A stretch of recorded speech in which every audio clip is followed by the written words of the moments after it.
ஓம் கங் கணபதியே நம. இந்த வீடியோவில் 100 கிராம் இலந்த இலை காய்ந்தது உடலுக்கு தரும் நன்மையையும் ஊட்டச்சத்து எவ்வளோ இருக்குது அப்படிங்கிறத பற்றியும் பார்க்க போகிறோம்.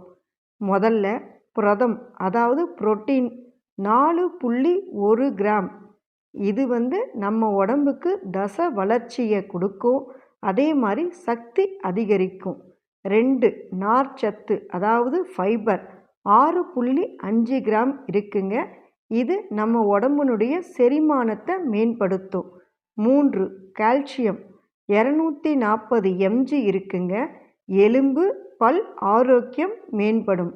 4 இரும்பு சத்து, அதாவது அயன் 4.8 mg இருக்குங்க. இது இரத்த சோகை வராமல் நமக்கு தடுக்குங்க. மீதமுள்ள 4 சத்துக்களை அடுத்த வீடியோவில் பார்க்கலாம். வாழ்க வளமுடன்.